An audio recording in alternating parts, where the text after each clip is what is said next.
Hola. Bueno, en primer lugar, buenas noches a todos y bienvenidos una vez más a la conferencia de los jueves. Y sobre todo gracias por acompañarnos en esta conferencia.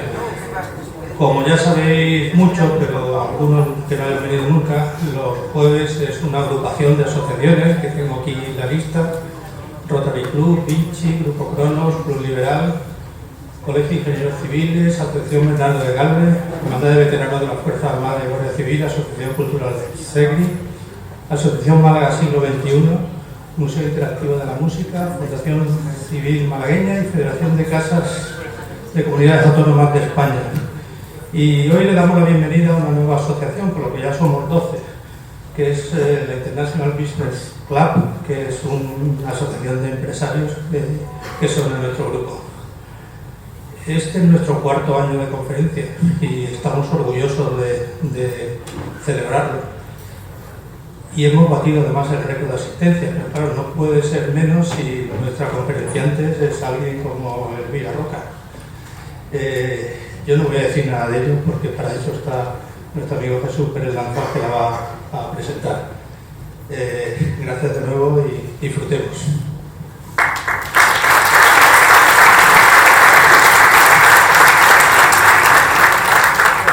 Bueno, buenas noches a todos. Voy a ser muy breve porque creo que vosotros, ustedes, como yo, estamos deseosos de que Elvira nos haga su conferencia, su intervención. Pero sí me gustaría decir que Elvira es una malagueña de El Borje, es escritora, historiadora, filóloga. En 2016 publicó Imperofobia y Leyenda Negra, que se convirtió en un hito, en un bestseller, y fue un aldabonazo en la historiografía española. Desde Julián Juderías, en 1914, que abre el debate sobre la leyenda negra, el libro de Elvira pormenoriza en qué consiste esta leyenda negra. Como todo imperio, la monarquía hispánica sufrió un combate ideológico, porque la ideología son las representaciones, las imágenes, los cuentos, las leyendas, los mitos, que al final constituyen un relato. Ese relato al final es dominante, o pretende ser dominante, y entra en las cabezas de todos los ciudadanos, de forma que si te dicen ¿qué pasó? Bueno, pues lo que te está diciendo el relato, aunque no coincida con la realidad. Hay que acordarse de George Orwell en 1984, que decía que quien controla el presente también controla el pasado, lo reescribe y posiblemente controle el futuro. Pero Elvira también es escritora, que a veces lo pasamos por alto, porque la literatura es más libre que la historia. La historia se tiene que remitir a hechos y actos concretos, pero la ficción permite saber cómo los ciudadanos viven ese momento histórico y que pululan por sus mentes. Por ejemplo, los episodios nacionales de Galdós nos dan un ejemplo de cómo la ficción con la realidad histórica pues te da toda una serie del conocimiento profundo de finales del siglo XVIII y casi todo el siglo XIX. Elvira publica 6 relatos ejemplares, 6, donde entre otras cosas descubre los engaños de Guillermo de Orange o el terror de Calvino en Ginebra o las masacres de campesinos alemanes por parte de los príncipes luteranos. Esta historia no la conocíamos y hay que conocerlo, ocurrieron. También escribe, al final, el último libro que yo he leído de ella es Las brujas y el inquisidor, sobre la bruja de Zugarramurdi, el episodio donde nos descubre un Alonso de Salazar, un inquisidor que es moderado, culto, misericordioso, que no es el inquisidor Torquemada que estamos acostumbrados a oír.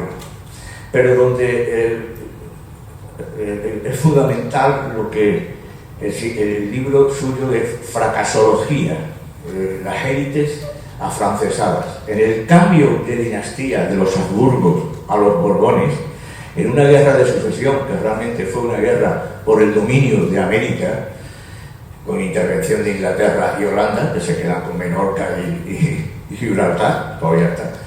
En este cambio de dinastía hay un borrado de toda la historia anterior, un borrado consciente. El siglo de oro no se vuelve a reimprimir obras de Góngora, Lope de Vega, algunas en el siglo XVIII reimpresiones del Quijote, pero hay como un borrado de toda la historia anterior. La monarquía hispánica había que quitarla de la cabeza. Y lo peor de todo es que estas élites españolas, los intelectuales, los que realmente podían sostener la historia de una nación, resulta que aceptan el relato dominante que se le ha impuesto. Incluso la música ya no está Tomás Luis de Victoria, Cristóbal de Morales, Juan de la Encina, excelentes músicos españoles de la época, son sustituidos por desde mi punto de vista, buenos músicos, pero impostados de Italia. Hay un cambio total del paradigma, ¿no? Y decir, bueno, el relato dominante borra el anterior. Espero que nos hable de esto. Y ya para terminar, quiero citar a Jaime Gil de Viedma, que dice, hay un verso muy bonito, siendo un gran poeta, dice, de todas las historias de la historia, la más triste es la de España, porque acaba mal. Yo creo que, caramba, que poco nos estimamos los españoles para decir esto. Yo creo que fundamentalmente es por la ignorancia, por el desconocimiento, de forma que espero que Elvira, con su ilustrada conferencia, pues nos dé conocimiento, al menos para querernos un poco más. Bueno, Elvira, termino y muchas gracias.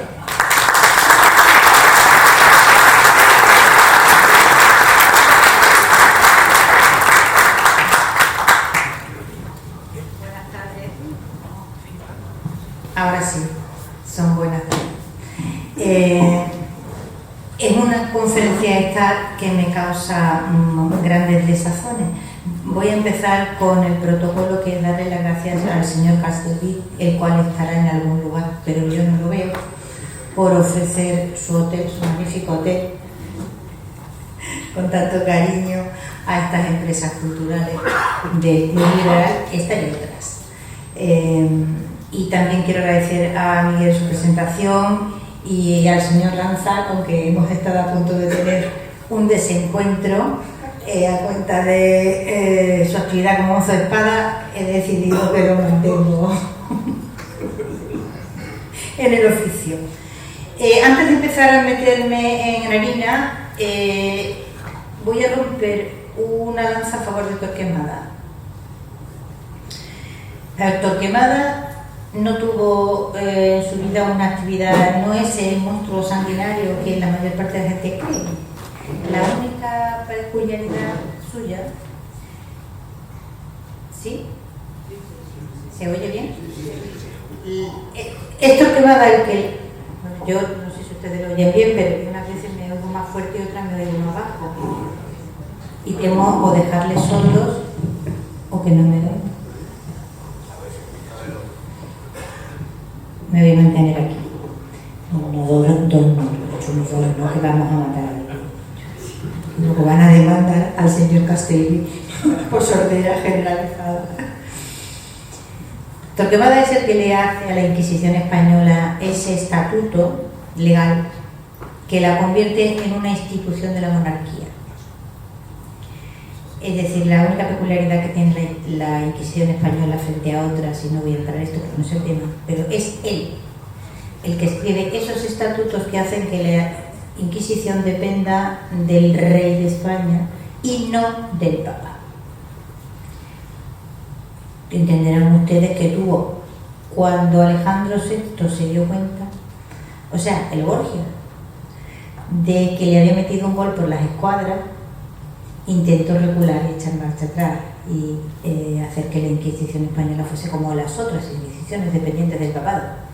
Tuvo un altercado muy respetable, pero en aquel momento la monarquía española, con la unión de los dos reinos, era fuerte y consiguieron mantener una Inquisición que no fue nunca controlada por el Papa. Esa es toda la historia de Torquemada y gran parte de la tremenda mala fama que tiene se la dio la propia jerarquía católica, de la cual él fue fiscalizador y controlador desde el principio.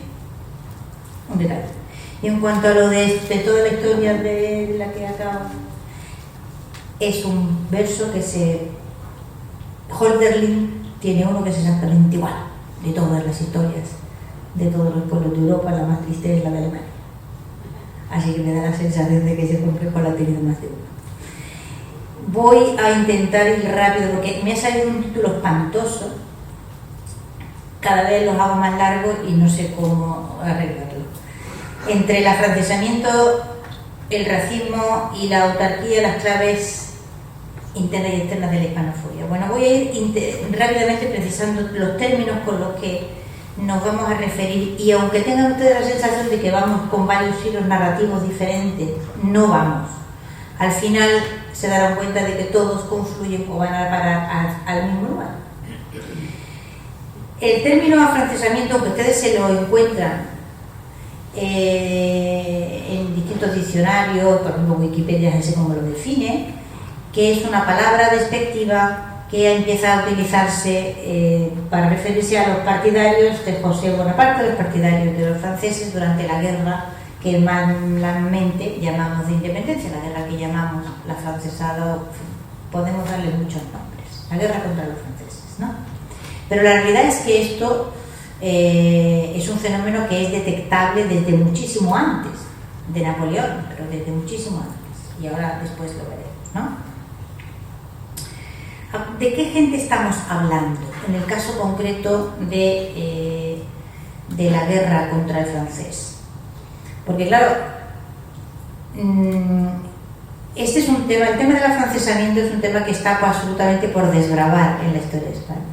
Es decir, es como, imagínense Pompeya, pues que hubieran excavado 5 por 5 metros cuadrados. El resto está sin excavar. Y es un asunto en el que resulta espinoso meterse, en el que hay una increíble cantidad de sobreescritura que tiene también una explicación. Y esa explicación es que una parte grande de lo que fueron las élites españolas en aquel contexto, delicadísimo, vamos a decirlo así suavemente, no fue contraria a los franceses ni fue contraria al gobierno de Napoleón en su hermano José, ni no solo no se opusieron, sino que claramente colaboraron con ellos. Y este grupo social, que no es minoritario, en el sentido de que tiene una... Minoritario sí es si lo comparamos con la totalidad del país, pero no es minoritario si nos atenemos a su clase dirigente definida como aquellas personas que tienen en un país especial influencia por su actividad política, por su capacidad económica o por su capacidad para generar opinión pública a través de la cultura. Esa es la definición que podemos dar de una clase dirigente. No todo el mundo que forma parte de la clase dirigente ocupa un cargo que tiene responsabilidad política, pero sí podemos considerar así a los intelectuales que son más destacados, etc. Entonces, ahí sí que hay un grupo muy nutrido de gente, muy importante de gente que acompañó a Napoleón, acompañó a su hermano durante el tiempo de gobierno y que luego reescribió la historia de tal forma que nos crearon, y así está en los libros, en la parte de los libros, un grupo ficticio que es el de los liberales afrancesados como la parte progresista del país. Y eso no es verdad, no es verdad en absoluto. Es decir, los afrancesados eran los absolutistas, eran los partidarios de la monarquía absoluta. ¿De cuánta gente estamos hablando? Bueno, yo creo que estamos hablando, por ejemplo, si se fijan, la parte alta de la administración, he estado actualizando un poco datos. Se calcula en este momento, para 1808 aproximadamente, son 4.172 personas que están oficialmente censadas como afrancesados, es decir, que se van cuando se va José I, de las cuales 2.416 salen de la administración, es decir, de lo más alto de la administración del Estado.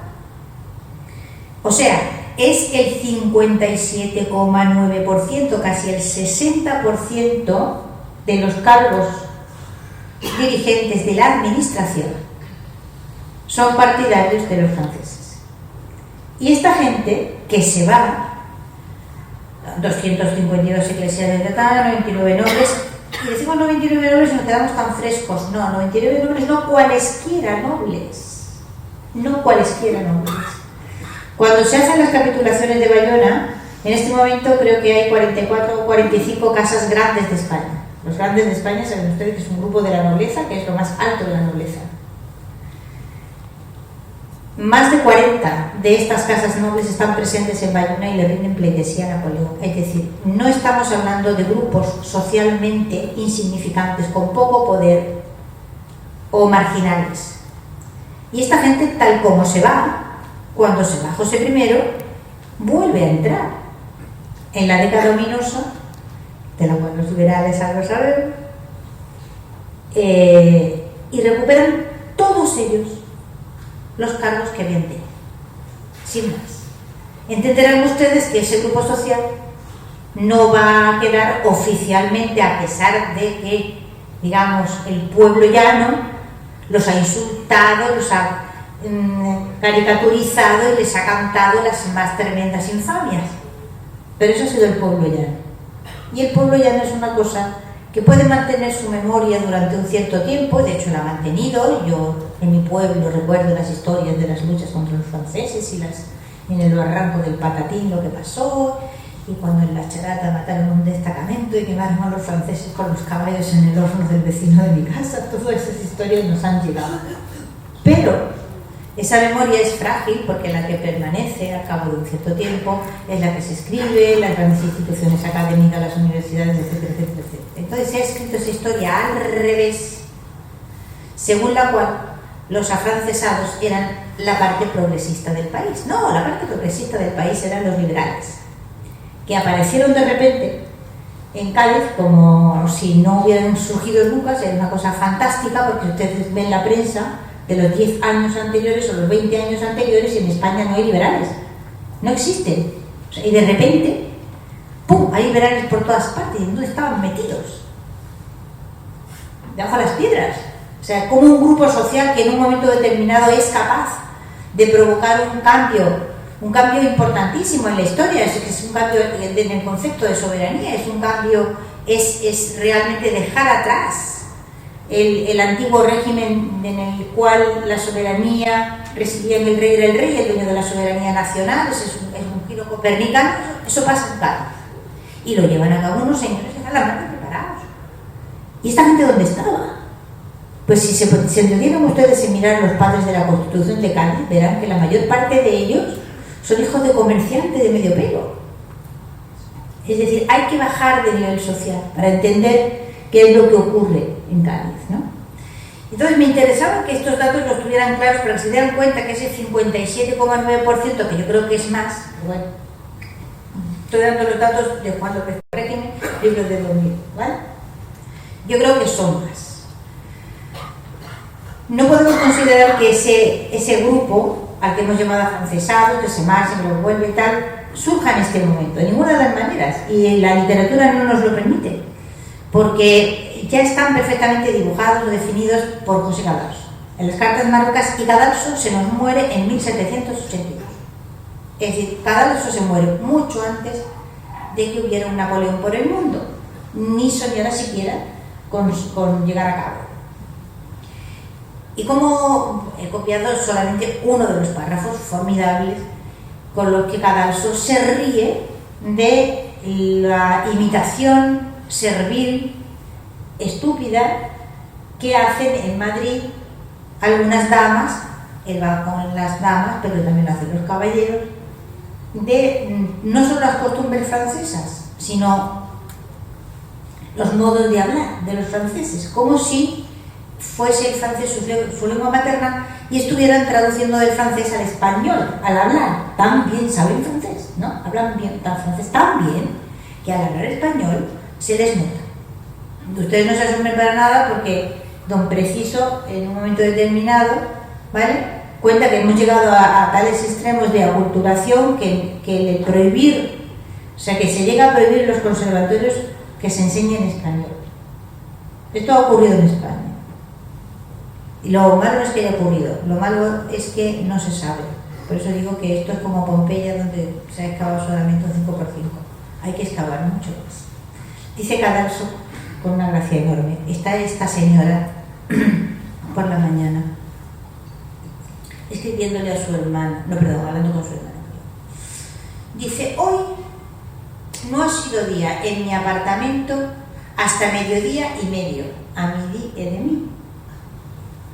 Tomé 2 tazas de té, púseme el desabillé y bonete de noche. Hice un tour en mi jardín. Pasé a la sala de compañía, nosotros llamamos salita de estar. Dice, me quedé toda sola, yo resté toute seule. Entró un poco de mundo, hambre del mundo. Y así va la criatura desgranando su miserable vida en una lengua falsificada e impuesta que no es más que el resultado de ese proceso de demolición de todo cuanto había existido en el periodo Habsburgo, al que se pusieron los reyes de la nueva dinastía con un empeño realmente extraordinario. A ver, es que no había opción. El afrancesamiento no era una opción, era lo único que te permitía sobrevivir en la política, en la corte, en la cultura, etcétera, etcétera, porque no se podía hacer otra cosa. Y si no, desaparecías. Y si no, te volvías invisible, y si no, te exiliabas, y si no, ya está. Esto era así. Claro, que todo esto nos lo hayan volado con el semejante represión, la desaparición completa del teatro barroco, con lo que fue como cargarse Hollywood. O sea, ahora estamos empezando a comprender o a saber los datos que son tremendos de los teatros ingleses, de los teatros en París, de Amberes, en fin, por toda Europa, llenos de obras traducidas o adaptadas de los autores españoles, en cantidades de cientos, en cantidades de miles, porque realmente Madrid fue un momento en que era Hollywood, no hay otra equiparación que podamos poner. Todo eso desapareció como si no hubiera existido nunca. Entonces, esa calificación de los afrancesados como este grupo que apoya al rey de la nueva dinastía o de la dinastía que impone, ¿no?, el hermano de Napoleón, etcétera, y que en este momento aparece, esto no es cierto. El afrancesamiento es un proceso que comienza mucho antes, comienza en el momento en que pisa Madrid Felipe V y no ceja, es decir, la dificultad o la problemática está en que esa guerra cultural de borrado del periodo Habsburgo no es algo que suceda durante poco tiempo o unos años o unas décadas mientras que la nueva dinastía necesita afianzarse, sino que se transforma en una militancia y en una actividad que es la política de Estado, que dura durante muchísimo tiempo e impone unas visiones de la historia que ya no van a cambiar, y el cambiarlas es un proceso no solamente riesgoso, sino que normalmente condena a quien lo intenta o a enormes dificultades en el desenvolvimiento de su vida como investigador, como historiador, su vida académica, etcétera, etcétera. Es decir, estamos en una inercia que no ha dejado de existir todavía, por el sencillo motivo de que ha seguido reinando la misma dinastía. No sé si lo han notado.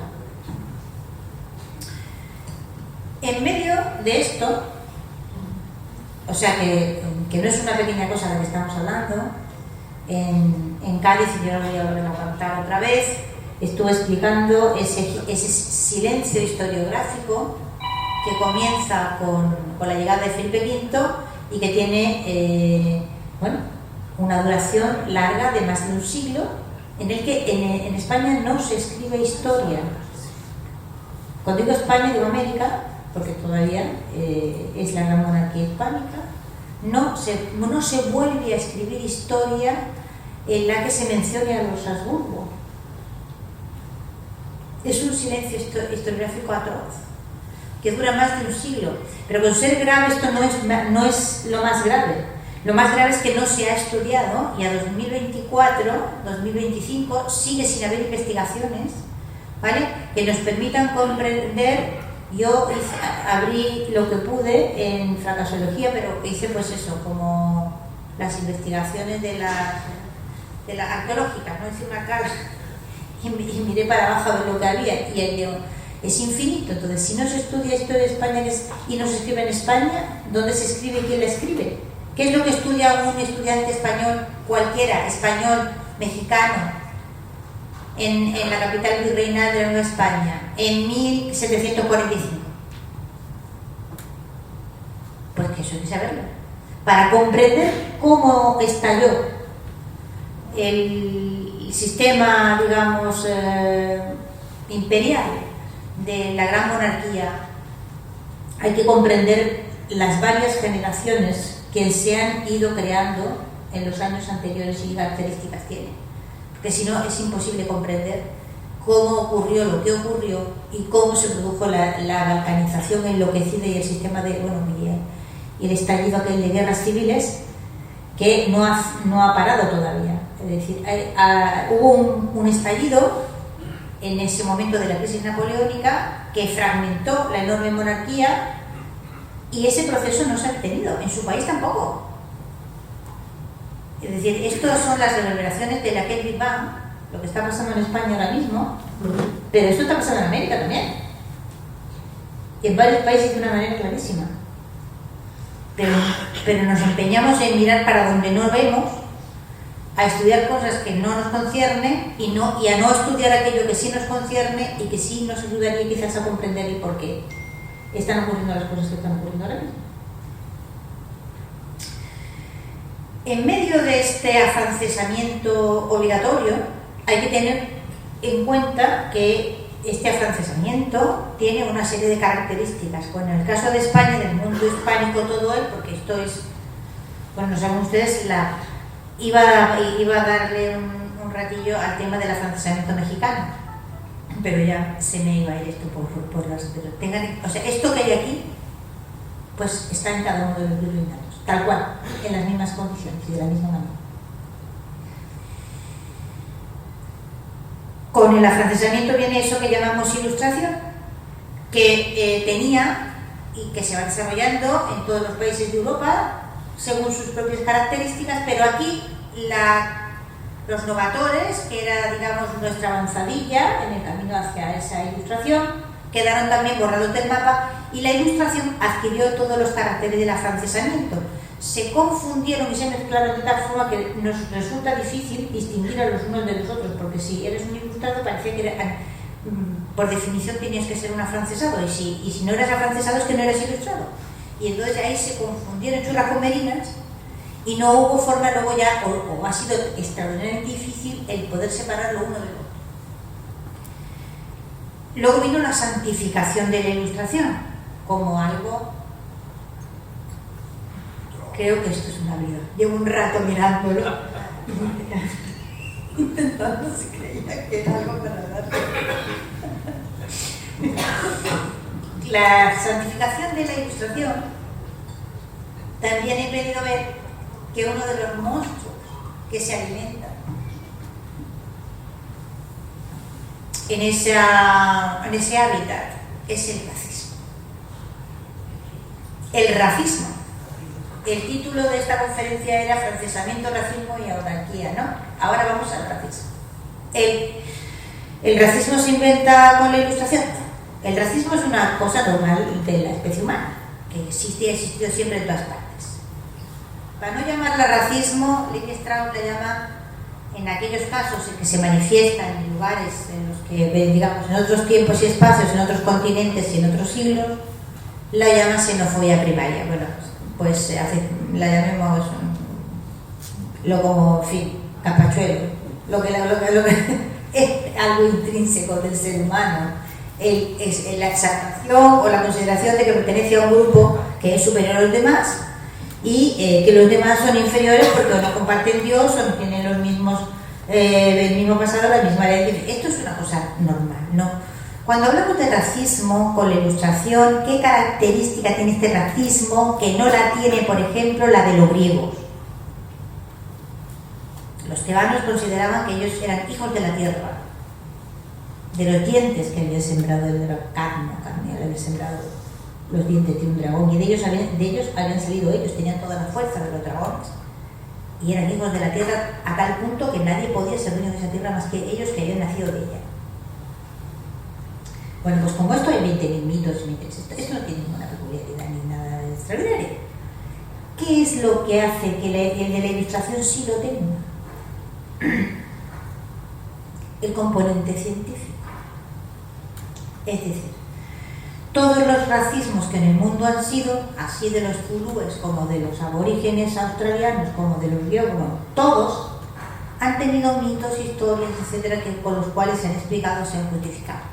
Lo peculiar del racismo que aparece con la ilustración es que no se justifica míticamente, sino que pretende justificarse científicamente. De ahí la enorme importancia que llegó a tener en la Europa occidental, que se ha considerado, y ella ha sido probablemente madre y cuna de las ciencias, y de ahí la virulencia que llegó a tener con el paso del tiempo. No estamos hablando de cualesquiera, estamos hablando de gente, en fin, de primerísimo nivel. La primera teoría científica, hasta donde tenemos más o menos identificada, es la de Robert Boyle, que muere en 1691, o sea que vamos enfilando el siglo XVIII. Y después viene la de Henri de William Villiers, que ya es claramente un desarrollo científico clarísimo. Pero yo voy a pasar por encima de los menos conocidos y me voy a ir al grueso de la expedición, o sea, a los nombres de la gente que ustedes, todo el mundo los conoce. Voltaire. Está de más que yo diga la enorme influencia que Voltaire ha tenido en toda Europa. Está de más. Bueno, Voltaire defendía la poligénesis.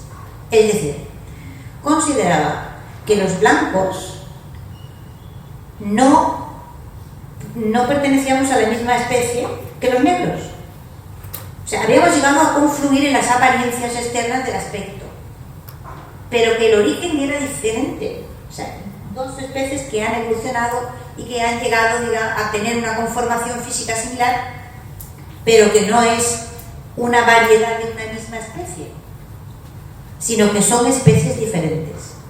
Esto lo ha defendido Lord Keynes, esto lo ha defendido Voltaire, esto lo ha defendido David Hume, al que le he copiado una frase en un libro suyo que se llama De los caracteres nacionales. Dice: me inclino a pensar que los negros son inferiores por naturaleza a los blancos. Y escribe Emmanuel Kant: no estamos ante cualesquiera. Entenderán ustedes que aquí ha habido un lavado y un tapado debajo de las alfombras absolutamente espectacular, para que podamos seguir sosteniendo como grandes luminarios de nuestra cultura a quienes sembraron las semillas de las cosas que ahora vamos a ver ahí, que yo se las voy a decir, que son 4 imágenes de nada, para que se dé cuenta de la profundidad del asunto. Claro, luego cuando todo esto acabó en Auschwitz, pues hubo que limpiar mucho, hubo que pintar las paredes de todos los colores y meter muertos debajo de las alfombras y dejar de editar el libro, porque claro que de repente nos quedamos que si tiramos para atrás hay 2 siglos en los que cuesta mucho trabajo encontrarse con alguien que haya tenido la cabeza clara como para decir esto es una barbaridad. A verlos haylos, pero ni siquiera los conocemos, porque en su momento el racismo era ciencia, no era una idea aberrante, no, era ciencia, estaba sostenida por el estudio de la anatomía. ¿Qué les voy a contar esas mediciones de cráneos? Era ciencia. Y si te oponías a estas ideas, es que tú eras un ilustrado, eras un anti-ilustrado y eras un acientífico. Escribe Emmanuel Kant. Emmanuel Kant. Los indios amarillos, se entiende los de los chinos y de la India, o sea, de la parte de los indios orientales, Los indios amarillos sí tienen un ligero talento. Los negros se encuentran muy por debajo de ellos. Y hasta el punto más bajo se encuentra una parte de la gente americana. Esto lo publica Immanuel Kant en un libro que se llama Acerca de las diferentes razas del hombre en el año 1775. Estamos los amarillos, por debajo están los negros y por debajo ¿quién está? La gente americana. Ya vamos, digamos, organizando una ensaladilla de cierta envergadura. Porque en esa gente americana están los españoles, claro, que se han mezclado con los americanos y que vienen de atrás, desde, al menos oficialmente en la Europa occidental, desde Erasmo seguro, que considera que todos los españoles son medio judíos. Todo el humanismo italiano ha clamado contra el poder de España en Europa diciendo que son medio moros y medio judíos. Y aparece el término marrano, que se usa en la Europa occidental entera, que menos mal que en el año 25, estamos hablando de 1925, Arturo Farinelli, un italiano extraordinario, humanista italiano, escribió un libro que se llama Marrano, Historia del Vituperio, y nunca más ha habido valor de hincar el diente en este tema de los españoles marranos por toda la Europa occidental. Los españoles considerados como un grupo semita o medio semita, en cualquier caso semitizado. Si ya tenemos que los asiáticos andaban en el grupo de las razas inferiores y tenemos que los americanos también, pues ustedes entenderán en qué situación racial se encuentran esos españoles para cuando llega el siglo XIX. Pertenecen no a una raza degenerada, pertenecen a todas las razas degeneradas que en el mundo ha habido. No una, varias. Voy a enseñarles algunas de las imágenes para que no se me queden atrás, para que se vayan ustedes entreteniendo. No, ahora no enseño nada porque siempre me pasa algo. Siempre pasa algo. Hay que darle aquí.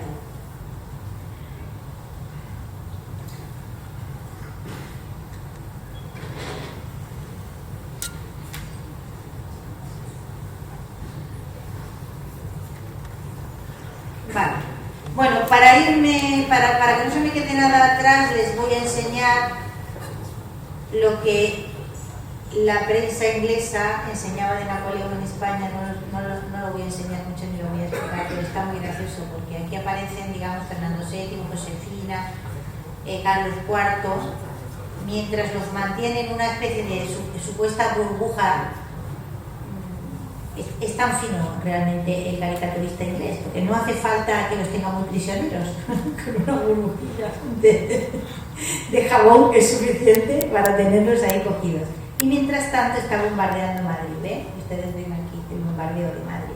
Hay que irse a la prensa internacional para que darse cuenta de hasta qué punto fuera se veía muy claro la clase de personajes que estaban dentro de la burbuja, ¿no? Aún y esto es que me lo he encontrado y me ha hecho muchísima gracia. Estos abanicos que se regalaron en Madrid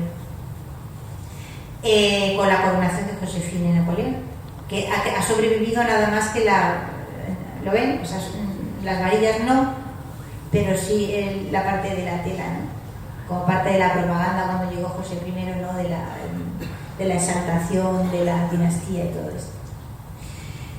Fíjense ustedes estas magníficas. Esto es de un libro de 1854 de Clark North y Robin Wilden, publicado originalmente en inglés. El tipo ario, materializado en una estatua griega, el negro y el chimpancé, el negro entre medias. Esto es un libro de ciencia que se estudiaba en las universidades inglesas. ¿Vale? Ya está. No hay que asombrarse de nada, porque esto era lo generalizado. Claro, cuando Buffon, esto es que de hecho esto estaba feísimo, es un pantallazo que he cogido yo esta mañana, pero me interesaba que se dieran cuenta de que Buffon, que es el que materializa de alguna manera la teoría de la degeneración. La teoría de la degeneración significa no solamente que los americanos están por debajo de no. La cosa es que todas las especies animales que hay en América son el resultado de una degeneración de esas especies que en Eurasia y África son especies que han prosperado. Pero América es un clima tan malo, tiene un aire de tan mala calidad, los alimentos son tan inferiores en cuanto a su capacidad nutritiva con respecto al resto de los alimentos que no hay más remedio que degenerar. De todas las especies americanas están degeneradas. Los hombres también, los individuos también.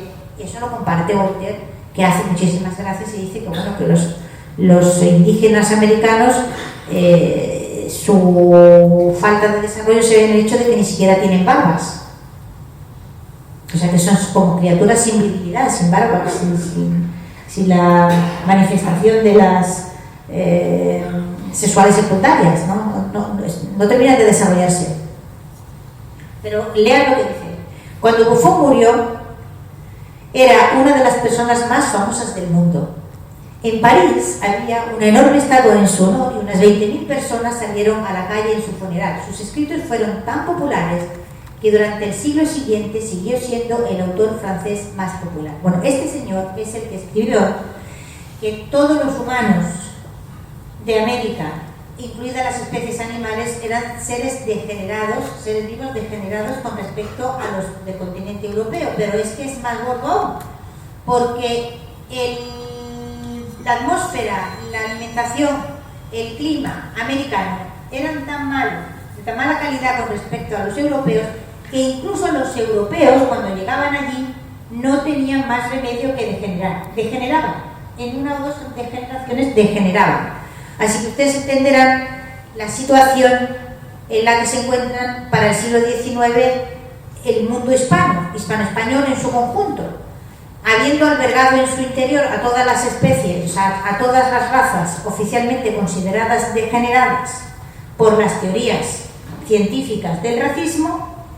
Y además, por si algún detalle faltara, todas estas teorías además vienen acompañadas, y aquí no me voy a explayar, de la teoría de que, digamos, mejoran aquellas razas que se mantienen puras. Es decir, que no mezclan sus genes con razas distintas. Claro, en un mundo en el que el mestizaje había sido secular de unas razas con otras, no se puede estar peor en el organigrama de la estructura racial del mundo. No se asombren, por lo tanto, de las tremendas polémicas que Santiago Ramón y Cajal tuvo con Bartolomé Robert.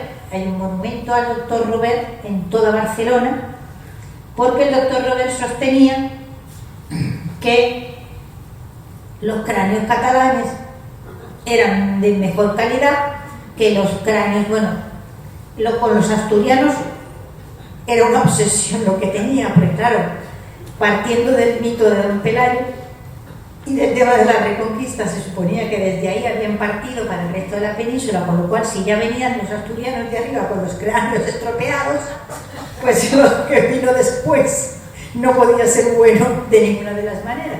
Si sumamos a los cráneos que ya traían totalmente trastornados, los Don Pelayos y compañía desde los picos de Europa, y luego encima se mezclan con un montón de judíos, razas asiáticas, dice algunos de los teóricos del racismo catalán, dicen, me hace mucha gracia, las razas mesetarias, mongoloides. Razas mesetarias mongoloides. Entonces, Ramón y Cajal tuvo con el tal Bartolomé Robert tremendas polémicas en los periódicos, porque se opuso el hombre con toda su alma de científico, porque ya en tiempo realmente de Robert se sabía, esto es en Barcelona, Vaya usted a creer que o sea, intenten imaginarse alguno de los teóricos del racismo nazi que tenga una plaza en Alemania. Pues nosotros no nos asombramos para nada de tener a un señor que ha escrito semejantes barbaridades, que es un teórico del racismo de la A a la Z, con una plaza tremenda en Barcelona y aquí no, sin parpadear, impasible él además. Pues, totalmente. Pompeu Gener escribe, dice, conocemos, los catalanes, o sea, sabemos que somos arios europeos frente a las razas mesetarias mongoloides, recuerda que están mezcladas de la cosa semita, etc. Y que como hombres valemos más. Ya está. Si tú ríete, pero las consecuencias las estamos pagando. En fin, esto da risa y pena, pero influyente a día de hoy. En el gobierno tenemos grupos políticos que tienen entre sus fundadores, si no han renegado de ellos, a racistas que en Alemania no serían tolerados de ninguna de las maneras. No solo no serían tolerados, sino que sería imposible que su nombre figurase en una calle, en una plaza o en el currículum universitario tuviesen alguna clase de homenaje. En España esto no ha ocurrido, ahí están y siguen estando. Y quería acabar con este libro, White Power, porque toda la teoría del racismo científico, si ustedes bien lo piensan, nunca va a demostrar que hay otra raza mejor que la raza blanca nórdica. Piénselo. Nunca. Uno podría pensar, bueno, pues en un momento determinado aparece un racista, pero que les da por intentar demostrar que la raza superior pues son los inuit de Alaska. Un poner, ¿no? No, nunca. Es decir, la raza, siempre, cualquiera, agarren ustedes el montón de notas que yo tengo por aquí, tienen de hilo, y el hilo va siempre a demostrar que es la raza blanca, europea, nórdica, la que está en la cumbre, en la cima de toda la evolución humana. Este señor Rothbard fue asesinado en 1964. Lo que escribe ahí White Power, pues no es más que la constatación de una serie de ideas que eran comunes en su tiempo y en el país en el que vivía, que los Estados Unidos de América. Es decir, es que se nos ha olvidado que cuando los estadounidenses vinieron a Europa a luchar contra Hitler, el racista de los racistas, y nadie lo niega, en Estados Unidos había leyes vigentes de segregación racial. No sé si, creo que todo el mundo lo sabe, es evidente. Había leyes de segregación racial que eran leyes vigentes en muchos estados. Había leyes que prohibían el matrimonio entre gente de distinta raza en más de un estado, y de 2 y de 3 y de 4, un buen montón de estados que siguieron vigentes hasta los años 60. Así que, bueno, cuando se pongan a pensar por qué se dio la Segunda Guerra Mundial, tendrán que aceptar, o tendremos que aceptar, que racistas había en un lado y en el otro. Y que no es mentira. Porque las leyes vigentes en un país nos permiten pocas dudas al respecto. Claro, ustedes entenderán que si sumamos lo que viene de atrás del afrancesamiento, que tiene que ver con la cultura a la que uno pertenece, es decir, bueno, la lengua con la que uno se expresa, su literatura, su poesía, etcétera, etcétera. Después, el chaparrón que cae encima con la raza. Aunque una parte grande simplemente mira para otro lado, te da la risa y da ganas de reír, pero las consecuencias son terribles. Y las seguimos pagando a día de hoy. Se va escribiendo más y más en España una historia que es inverosímil y que tiene que ver, yo la llamo la historia autárquica, porque es una historia que ha perdido los anclajes de la realidad y entonces flota sobre un mar de contradicciones que no se resuelven jamás. la de la excepcionalidad española, la de, claro, todo termina siendo excepcional en este país, ¿no? Porque unas cosas no se cuentan, sobre otras hay que mentir, otras es mejor no meneallas, y así sucesivamente. Y la historia oficial, o sea, la que tenemos los libros de texto y enseñamos a nuestros estudiantes, termina siendo una suerte de burbuja que está ahí, y a poco que funcione el cerebro, a poca racionalidad que le echemos al asunto, empieza uno a pensar que las cosas no coinciden, y aquí esto es muy raro y todo parece como si esto fuese una casa de locos. No es una casa de locos. Las cosas tienen un sentido, pasan por unos motivos. Lo que ocurre es que esos motivos normalmente no los sacamos nunca a relucir, no los ponemos en el alto de la mesa, no nos enteramos de cuáles son su origen, y por lo tanto parece loco aquello que sucede, pero realmente no hay locura. Hay un fondo de racionalidad, solo que hay que ir levantando capas, como hacemos para estudiar los palimpsestos, para ir viendo cuál es la estructura que por debajo sostiene toda esta especie de belicosidad incesante, de balcanización enloquecida y otras muchas cuestiones.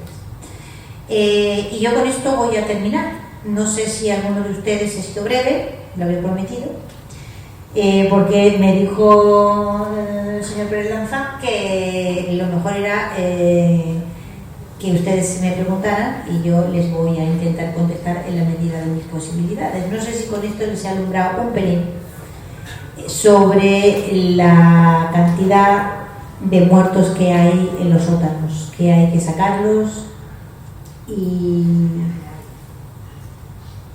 enterrarlos con dignidad, pero sabiendo dónde están los cadáveres y poniéndoles un nombre a las lápidas, pero no dejarlos ahí por más tiempo pudriéndose, porque lo que le vamos a dejar a las siguientes generaciones es una realidad problemática, aún más problemática y aún más incomprensible para ellos, y se van a poder defender mucho peor de lo que ya nos hemos defendido nosotros, que no nos hemos defendido, nos hemos defendido fatal, y nosotros lo estamos haciendo fatal.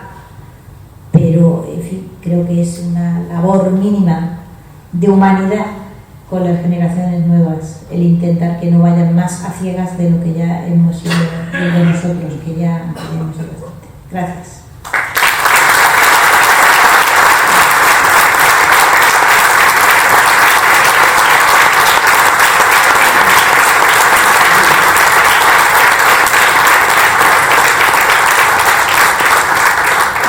Bueno, muchísimas gracias, Elvira. Cómo necesitábamos a mí que nos abriera los ojos a los españoles, y ojalá tu escuela sea inmensa y podamos ir poco a poco cambiando nuestra historia. Ahora vamos a empezar el debate. Rafael O'Donnell, nuestro moderador oficial, va a dirigir la cosa, y gracias, Diego.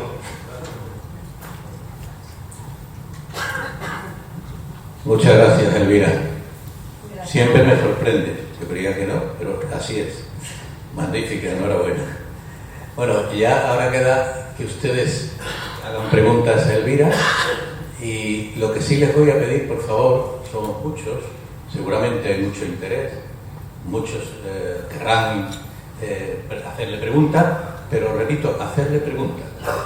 Por favor, con objeto de no prolongar la intervención de la pregunta, no lo extiendan demasiado. Intentemos que participe el mayor número de personas.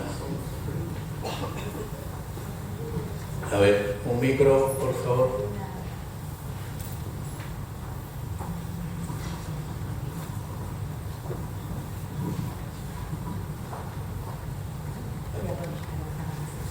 Aquí.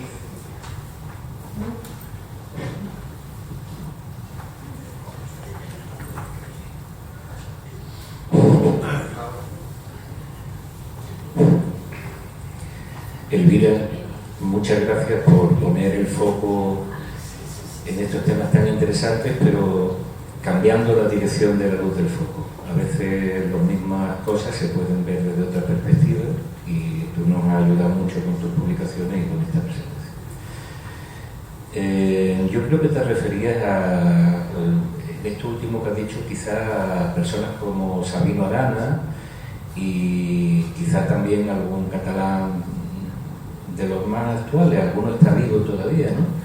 Por ejemplo, Jordi Puyol, en fecha tan cercana como en los años 60 y 70, está todavía vivo, pues escribió que los andaluces éramos una raza degenerada, que estábamos... Seres desestructurados. Seres desestructurados, efectivamente. Sí.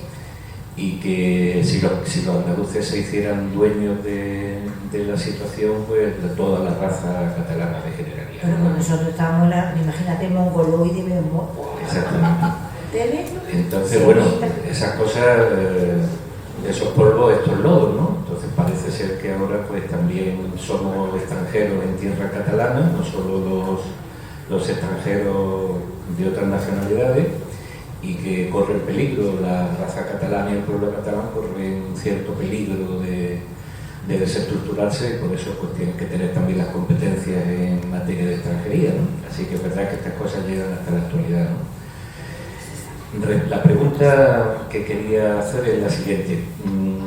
A mí hay una cosa que me ha llamado la atención, y es el tema del esclavismo, ¿no? Del esclavismo de los... Cuando todas las potencias europeas eran esclavistas, ¿cómo es que nosotros fuimos de los últimos países en abolir la esclavitud? Porque, si no recuerdo mal, fue en la Primera República cuando se abolió la esclavitud en Puerto Rico, y ya con Alfonso XII pues se abolió la esclavitud en Cuba, que fue la última colonia donde se abolió, ¿no? Creo que fue así, creo recordar más o menos esa fecha, ¿no? Y ya se había abolido antes en otros países de Europa, ¿no? Eso sí me ha llamado la atención, y no encuentro una explicación de por qué fuimos de los últimos países europeos en abolir la Constitución, en abolir la esclavitud. Esa es mi pregunta.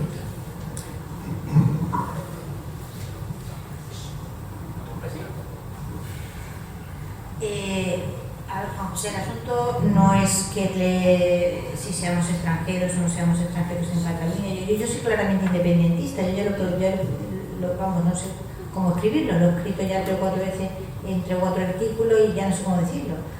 A mí de esto lo que me ofende es el dinero que me sacan. Y si tuviéramos 2 gramos de dignidad no lo permitiríamos. O sea, no permitiríamos vivir en un país que nos convierte en ciudadanos de segunda. Todo lo que nos pase no lo merecemos. 18 veces no nos merecemos. Ya está. Es así. ¿Vale? Ya está. Esa es otra. Y entonces lo de la abolición, bueno, eso que hay como una enorme importancia. Fueron los primeros que nosotros... ¿Y qué? Es decir, el asunto de la esclavitud, la esclavitud ha existido siempre. Vamos a... ¿no? Es que parece como si la esclavitud de repente fuera un invento de los europeos.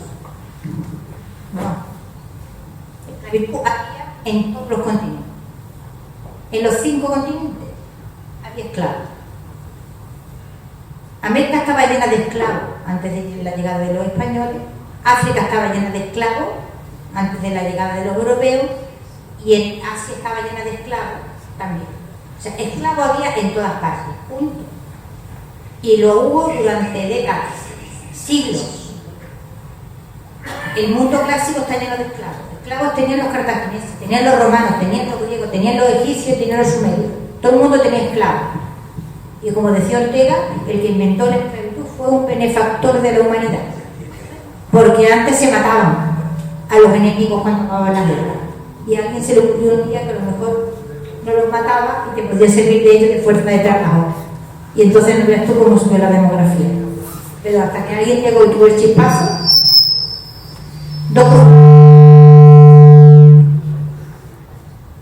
grupos humanos se enfrentaban, y cuando uno vencía, acababa de no dejaba enemigos. Por tanto, eso sí se lo.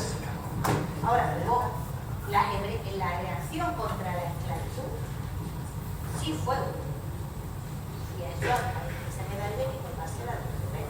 No se oye nada. ¿Por qué no le pones el micro tuyo? No sé qué. Esto no funciona nada. Esto no funciona. El de mano quizás. Pues el de mano. El de mano. ¿Ahora? ¿Cómo?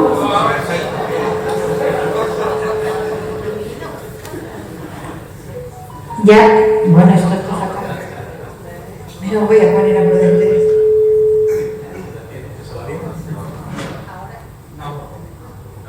A ver, yo tengo buenos pulmones porque están felices.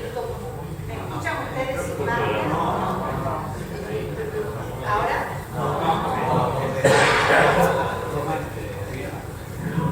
Es que con este los dejo solos. Ya.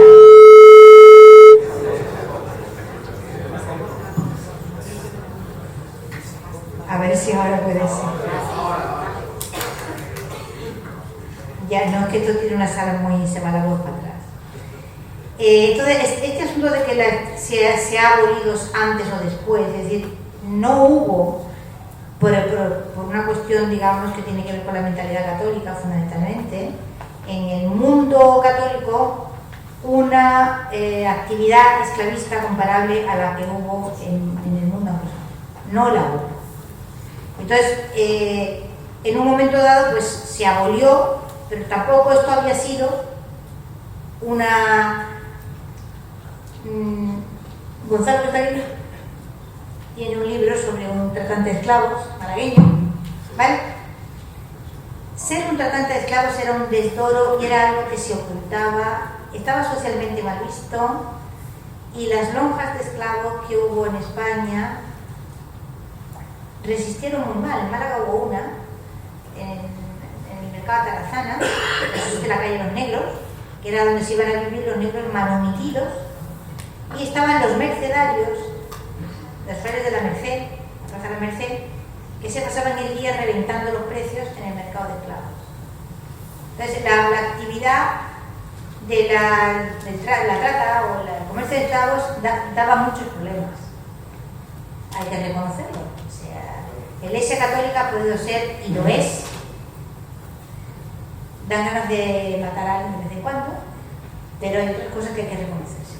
Entonces, hay que reconocer que en lo que fue la actividad contra la esclavitud, estuvieron siempre en una militancia absoluta. Entonces, no había una gran actividad comercial. Y en un momento determinado pues se abolió, porque se había abolido en otro, pero no había, y él sabe, que escribió La vida de Blanco, que este señor que hizo una fortuna con la trata de esclavos en el río de las Gallinas, ¿no? En un momento determinado vino, blanqueó su pasado y es una historia fantástica, les recomiendo la novela. Y el título, Sí, pero cuando se supo que había sido tratante de esclavos, lo tuvo, se lo quitaron, ¿vale? Es decir, Gonzalo, venga, di el nombre de tu personaje. Y el nombre de tu personaje. Esto está... Bueno, el mongo de gallinas, blanco, era posible, no, ahora me ataca el Alzheimer, no me acuerdo del nombre de pila. Era malagueño, era del Perchel. Era del Perchel. Perchel, efectivamente, y llegó a ser el más grande negredo del siglo XIX, le llamaban el mongo de gallinas. Los mongos eran los negreros que tenían establecimiento propio en África. Y bueno, se dedicó durante años, tenía una flota propia con la que se peleaba a cañonazos con los buques ingleses que trataban de impedir la trata. Y bueno, pues hizo una enorme cantidad de dinero. Cuando volvió a España, se fue a vivir a Barcelona, si no recuerdo mal, y recibió un título honorífico del Ministerio de Marina, me parece. Recibió título de nobleza menor, pequeña nobleza, pero lo recibió. Y Gonzalo, me acuerdo yo de tu novela mejor que tú, hijo de mi corazón. Y entonces él, digamos, ese pasado consiguió, no se vino a Málaga para que no lo asociaran con tal, o a tener una cierta relevancia social, y hubo un momento en el que estalló, se cruzaron 3 o 4 informaciones y aquí el asunto estalló.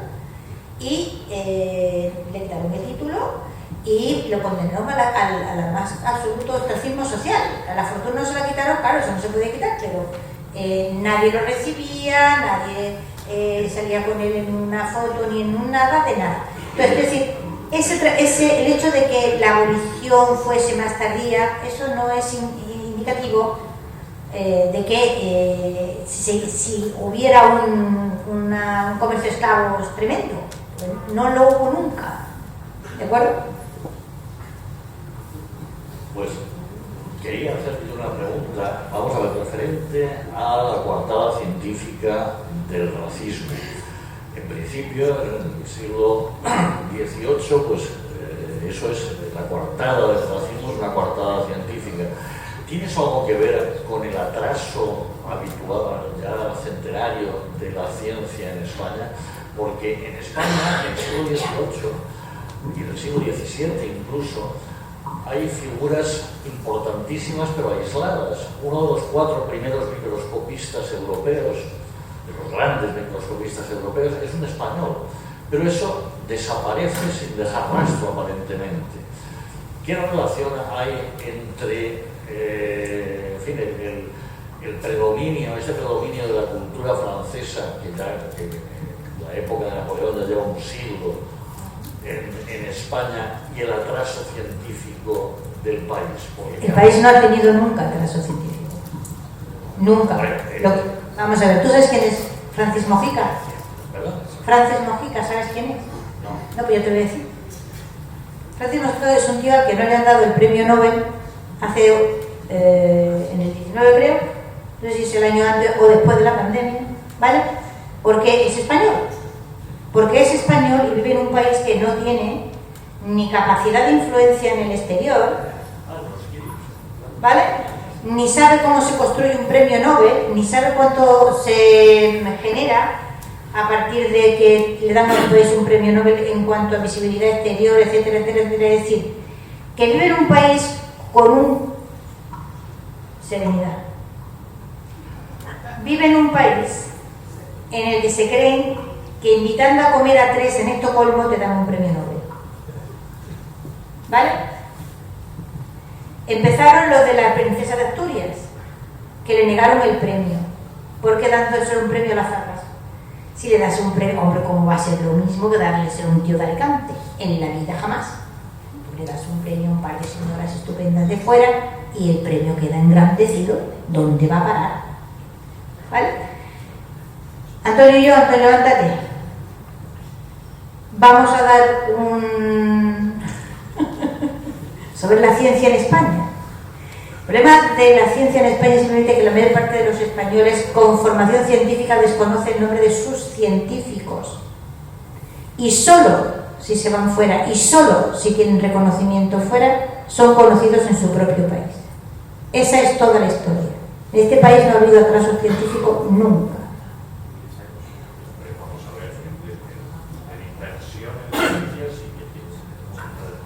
Pero considerando los considerandos con los que venimos atrás, es decir, considerando que durante siglos, y ya son siglos, ¿vale? O tú venías, mira, cuando se fue Moles, antes lo cuentas tú, lo cuento yo. Lo cuento yo lo de Moles. ¿Sabes quién es Enrique Moles? Enrique Moles. Pues es una lástima, ¿vale? La mayor parte de los españoles no saben quién es Enrique Moles, como la mayor parte de los españoles no saben quién es Francis Mojica, pero la pena de esto está en que solo se hubieran enterado de que Enrique Moles existía o Mojica existe, porque existe, si le hubieran dado un premio fuera de su país. Si no, ya pueden haber descubierto la solución a la vejez, que no se enteran. Gonzalo es así. Enrique Moles es un señor que se va a trabajar con María Curie, ¿vale? Y ella, que era estupenda, ella hacía cursos con él. Él daba los cursos a Madame Curie. Ella lo llamó porque era probablemente una de las mejores cabezas que había en aquel momento en el mundo científico. Estamos en la República. Y le digo, si te quedas a trabajar conmigo en unos 2 a 3 años te dan el premio Nobel, pero si te empeñas en irte de regreso a tu país no te lo dan jamás. Y así ocurrió. No solo ocurrió eso, sino que nadie supo de él después.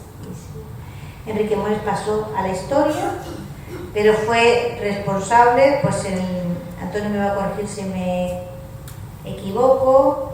Después del primer congreso, digamos, el que cambia la nomenclatura, el Carruer, ¿no?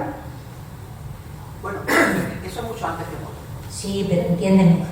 Cuando Moles se trae el segundo congreso a Madrid, ¿es el segundo? El noveno. El noveno.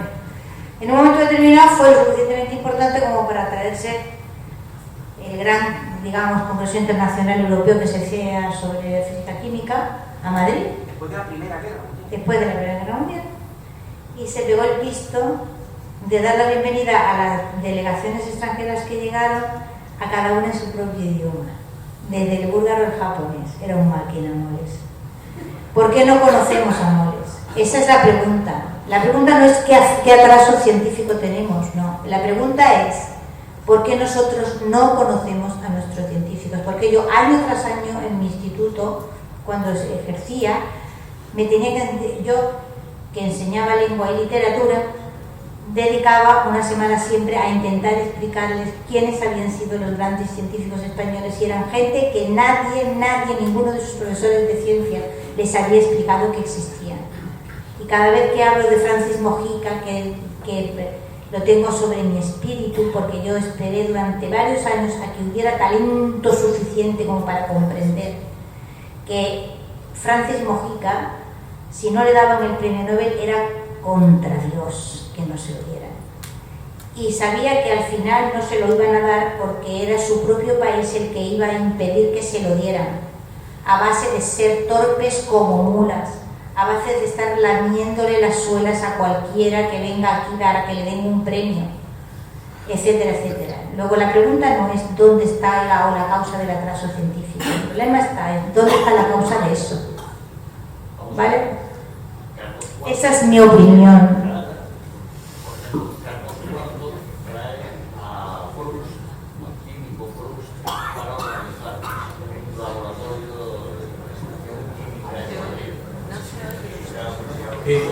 Perdón.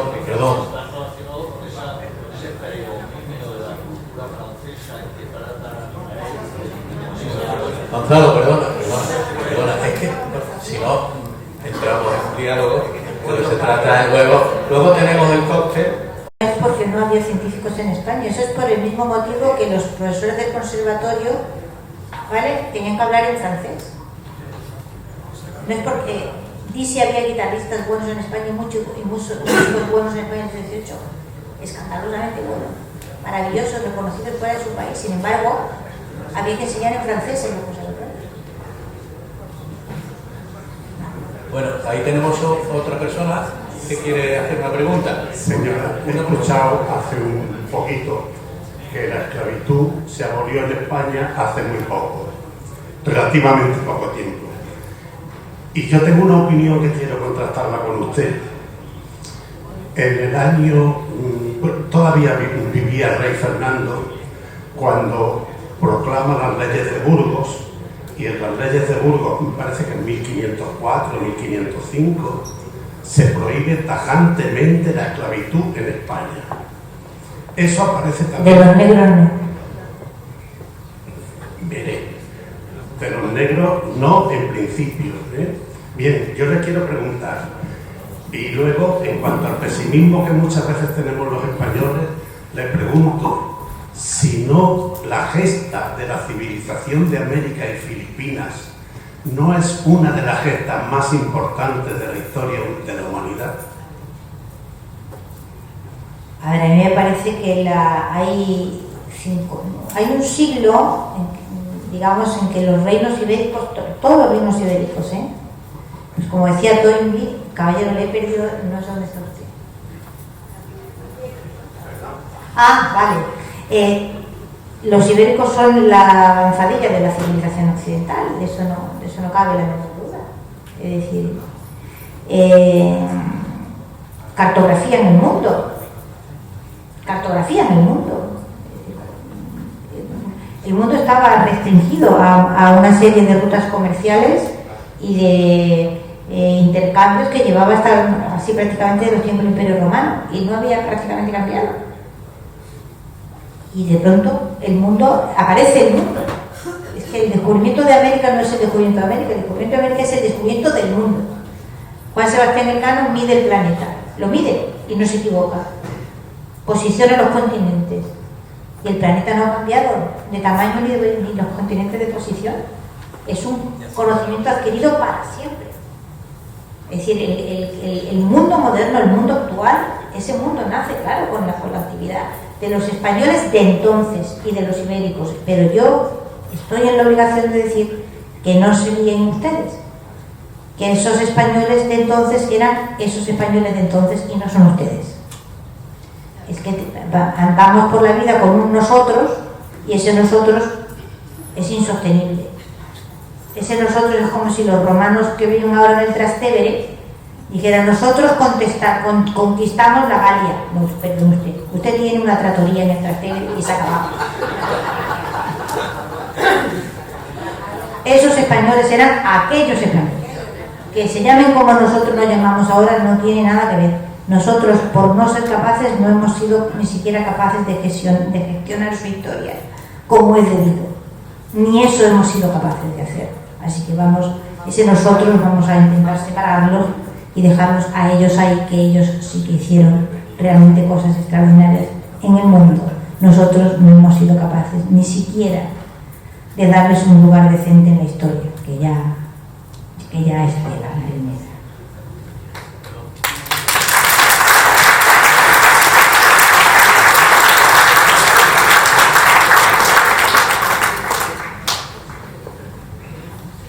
Buenas noches y muchas gracias por la intervención. Tengo dos preguntas.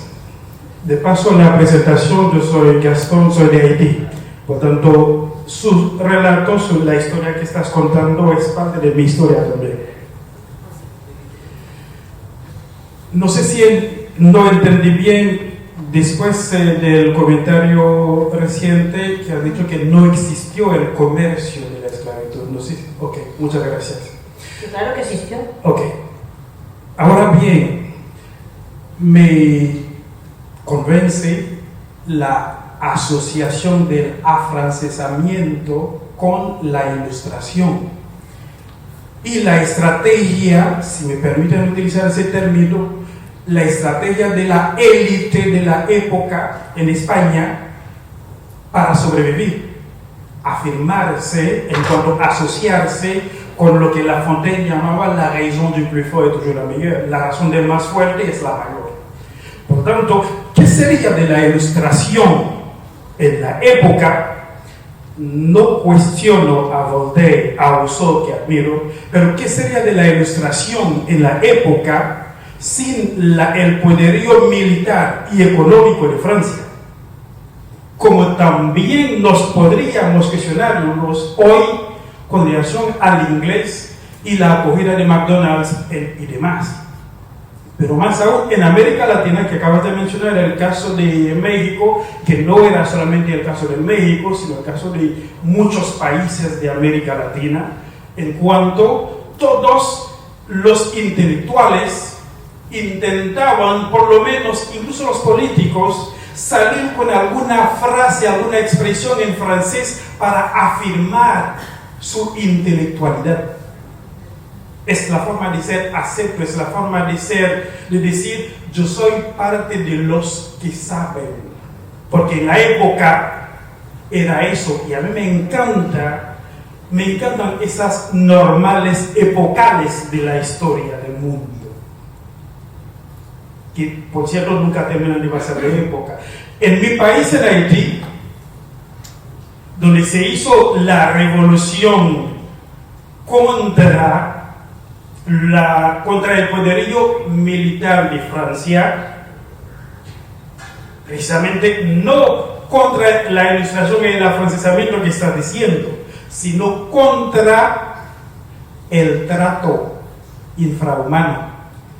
Porque el afrancesamiento sí lo hemos abrazado y persiste todavía.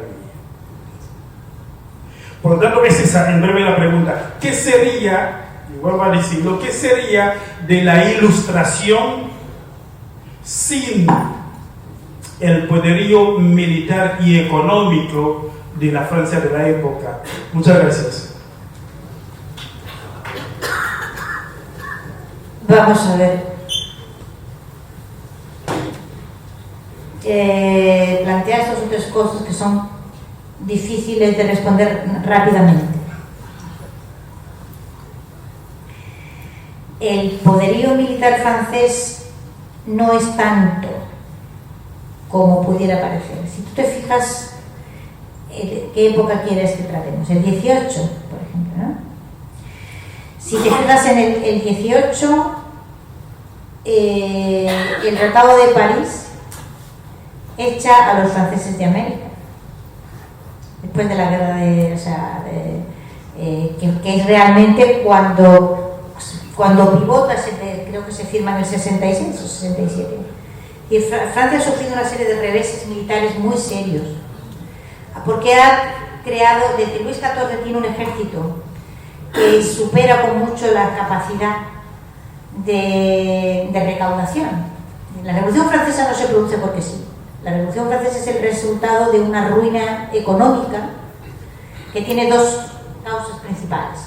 La primera es un gasto de corte absolutamente desaforado. Es decir, la corte francesa gasta en lujo y en representación, por decirlo en términos modernos, unas cantidades absolutamente inimaginables, una cosa enloquecida. Y la otra es un aparato militar, es decir, unos cuerpos de ejército que están muy por encima de sus posibilidades. Cuando se produce esa derrota militar que echa a Francia de América, de toda América menos Haití, prácticamente, difícilmente podemos seguir afirmando que la política cultural francesa está sostenida por los cañones. No, la política cultural francesa es una genialidad. Hay cosas que son genialidades y hay que reconocerlas. Y el genio que la concibió fue Luis XIV. Luis XIV es un rey, aparte de ser un ególatra de manual, pero con independencia de la egolatría fue capaz de entender que cuando uno no tiene mucho poder y tiene un enemigo muy poderoso al lado, España era entonces un enemigo muy poderoso, lo que no puedes es dispersarte. Entonces concentró toda su energía primero en París y la convirtió en la capital más vistosa, en sus palacios, cada vez que venía un embajador extranjero necesitaba 3 días para recuperarse del asombro que le provocaba aquella tremenda magnificencia. Pero no salgas de París, no salgas de París, porque fuera de París la gente incluso en la Banlieue ya se está muriendo de hambre. Entonces todo ese aparato de representación que consiguió convertir a los escritores, a los autores, a los pintores, a toda la gente que era capaz de generar opinión y apariencia en parte del Estado cultural francés. Hay un libro estupendo sobre eso, que se llama así, el Estado cultural. Francia inventó el Estado cultural, los anglosajones no lo tienen, la cultura anglosajona ha funcionado siempre por otro lado, de otra manera, ¿no? Pero en Francia no. En Francia se crean los salones y los pintores, escritores, etcétera, etcétera, forman parte del Estado. Están apoyados por el Estado. Entonces, Francia hizo esa apuesta que fue arriesgada en su momento, le costó mucho, pero han sabido sostenerla con una tenacidad absolutamente extraordinaria, porque comprendieron hace mucho tiempo, y a día de hoy lo siguen entendiendo, que invertir en cultura, aunque parezca que es que es dinero a fondo perdido, luego termina revirtiendo entrando por otro sitio. Es decir, Francia se gasta en mantener el francés en África más que España se gasta en sus institutos Cervantes por el planeta Tierra entero. Tal cual, como te lo estoy diciendo. Entonces, eso es una inversión que, bueno, hay que tener altura de miras. Francia está siempre sembrando premios Nobel. ¿Cómo hay que sembrarlos? Que si quiero luego te explico cómo es, pero ahora no lo voy a explicar delante de la gente. Un premio Nobel se crea, como se crea cualquier otra cosa.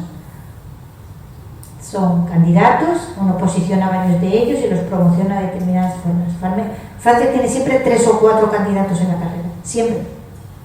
No siempre consigue uno, pero invierte en conseguirlo, porque sabe que eso terminará revirtiendo económicamente en el país, de alguna forma.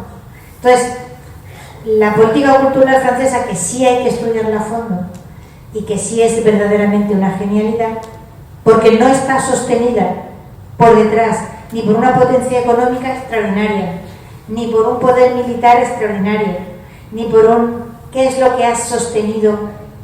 Mira, todavía el año 38, lo estaba mirando hace un año, el año 38, perdón,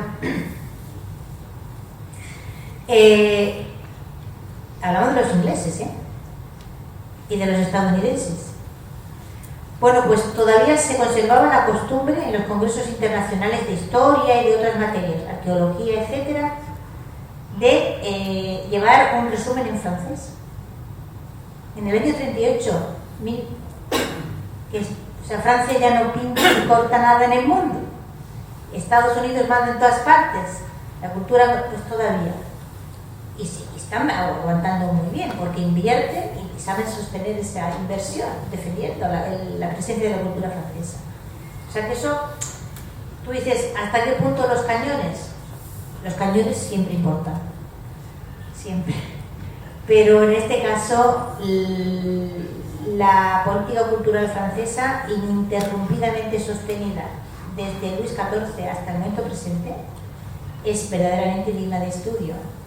Y le ha costado mucho a Francia, pero también le ha dado en el mundo una presencia. Hay un autor español que tiene una frase que a mí me gusta mucho, Antonio Escotado, que dice que les ha permitido ir en primera con un billete de segunda. Y creo que la frase es buena. No sé si la compartes conmigo, pero la frase es buena, ¿no?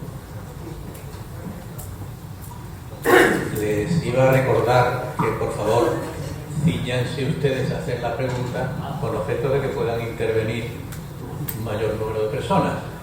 Así que, ¿usted tiene la palabra? Buenas tardes. Mire, yo quisiera preguntarle cuáles son las razones que para usted explican la tergiversación endógena de la historia que tenemos los españoles, ¿no? Ese derrotismo histórico que tenemos los españoles. Y le voy a poner un ejemplo. Yo, a nivel personal, yo estaba en la bahía de Santiago de Cuba. En la bahía de Santiago de Cuba. Entonces, claro, yo voy allí y veo que hay restos de barcos, pero de barcos metálicos, no de barcos de madera, ¿eh? Entonces, claro, a mí aquello me supuso un shock, porque claro, a mí me habían enseñado que la Armada Española era de madera, no era de madera. Eran barcos de guerra, barcos metálicos. Y muy buenos. Entonces, es un tema que no entiendo cómo, hombre, se puede entender que las postrimerías del Imperio Español, con el sistema turnista político en España, entre Sagasta y el malagueño Cánovas del Castillo, previas ofertas de compra de la isla de Cuba por el presidente McKinley, el actual referente de Donald Trump. 140 millones. Efectivamente. Y bueno, se supone que también soborno a políticos españoles, ¿no? Entonces, lo que yo no entendía, últimamente estoy leyendo y estoy viendo libros, de que entendí a Navalés que aquello fue lo más inapropiado, porque había oficiales de la Armada Española, Villamil, González Montoria, bueno, el submarino San Peral, que aparece en los planos en Estados Unidos. Claro, ¿por qué esta tergiversación tan maligna de la historia que hacemos los propios españoles? Es que no es cierto lo que se contó, es otra historia. ¿Cuáles son las razones que usted considera que los españoles lleguemos a esa situación? Porque yo no acabo de entenderlo. Yo sí entenderla, sí la entiendo. Entenderla, la entiendo perfectamente. Es decir, usted tiene... Esto no solo en España. Entonces, hay que partir del gran bloque hispano-español. Hay que partir de ahí, ¿vale? Hay que partir de ahí y usted se posiciona en cómo son las clases dirigentes que pilotan la tremenda crisis que provoca ese estallido y esa organización. ¿Qué características tiene esa clase dirigente? ¿Se da usted cuenta, a poco que observe, que Fernando VII es un personaje muy semejante a Simón Bolívar? Con todas las, exactamente igual. Pum, pum, pum, pum. Educación, comporta todo. Hace 2 siglos largos que el mundo hispano-español tiene unas clases dirigentes que no están ahí para dirigir sus países. Ya está. Están ahí porque las han puesto otros. Y esto, claro, como no se lo vas a contar al personal, el hecho de que mantengamos las formas, digamos, exteriores de soberanía, o sea, una capital, una bandera, un no sé qué, es fácil de mantener, y mantienes una retórica absurda, patriótica, idiota, que mantiene a la gente más o menos entretenida, con una clase dirigente que lleva vendiendo todo lo que haya que vender. Ahora estamos asistiendo a otro de las grandes ventas, ¿no? El melón de Cuba había que contarlo de alguna manera, porque carecía de racionalidad que aquella guerra se perdiera. Y se perdió, la pagaron los españoles, que pagaron todas las deudas de guerra de todos los territorios de nosotros. Una cosa delirante, y la pagaron, ¿eh? O sea, todo se pagó. Porque se firmó en el Tratado de París, se pagó entero. Se pagó rápido. Pero claro, entenderá usted que la clase dirigente mexicana, como lo cuentan los mexicanos, que a los 20 años perdieron el 52% del territorio. Habrá que contar algo, ¿no? Pero la verdad no. ¿Y cómo le vamos a contar a los españoles que lo que de verdad pasó en Cuba? ¿Usted cree que los mexicanos no conocen el Tratado de Guadalupe y no? ¿Verdad que no lo conocen? No, vamos. Lo que no conocen los mexicanos es cómo se llega al Tratado de Guadalupe Hidalgo. Porque es fácil decirle a un país, hemos ido a la guerra y hemos perdido, eso se encaja. Lo que no se encaja es lo que no se cuenta. ¿Vale? Hemos ido a la guerra contra los Estados Unidos, son muy poderosos, hemos perdido, maldita sea. Lo que no se cuenta es cómo se llega hasta el Tratado de Guadalupe Hidalgo, como no se cuenta en nuestros libros de texto cómo se llega al Tratado de París y en qué condiciones y por qué. Eso es lo que no se cuenta. Cómo se producen esas dos destrucciones en Cavite, en Santiago. ¿Vale? Eso es lo que no se cuenta. ¿Cómo le va a usted a contar eso a un país? Doña Elvira Roca Barea. Muchos amigos míos dicen Roca Rey porque están pensando, siendo usted mucho más importante. Salgo ganando. Que su dicho. Salgo ganando. A mí la historia me ha interesado incluso más que mi profesión toda la vida y admiro a historiadores y especialmente a personas como usted, que después de leer su primer libro yo creo que hizo que crecieran unos cuantos centímetros todos los españoles, al